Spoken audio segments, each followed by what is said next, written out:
बसला गेला पाहिजे. दादा ते माधुरी हत्ती आणा परत वंताऱ्यामधून. लय भावना दुखवले. माधुरी हत्ती हत्ती आणा हत्ती. हत्ती हत्ती काय झालं? त्याला वंतारामध्ये घेऊन गेले. ते कोल्हापूरची हत्ती आहे. लोकांची लय भावना दुखवली त्या हत्तीमुळे. अरे माधुरी हत्तीचं माधुरी हत्तीच म्हणलो की. त्या माधुरी हत्तीच्या बद्दल सुप्रीम कोर्टाने निकाल दिला आहे. आपण संविधान आणि कायद्याने देश चालवतो. तुला आठवत असेल माग आपल्या आता ही हत्ती त्याच्यामध्ये कायदा सुरू केलाय. शेवटी तुम्हाला मला जसा जगण्याचा अधिकार आहे तसा पक्ष्यांनाही जगण्याचा अधिकार आहे, प्राण्यांनाही जगण्याचा अधिकार आहे. त्या प्रकारे त्या हत्तीणीचं झालं आणि म्हणून ती गेली. बाबा लय शेजला हत्तीणीचं लागलंय बाबा.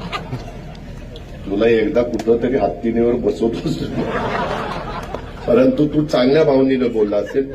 तू प्राणी प्रेमी असशील म्हणून ती भूमिका मांडली. त्याबद्दल तुझं दुमत नाही, तुझं अभिनंदन. पण मी पण त्याच्या खोलात गेलेलो होतो. त्याकरता जसं बैलगाडा शर्यत तशी आपण सुरू केली तसं काही मार्ग काढता येतोय का अॅडव्होकेट जनरलला वगैरेंना बोलून आम्ही त्याच्यात प्रयत्न करू. पण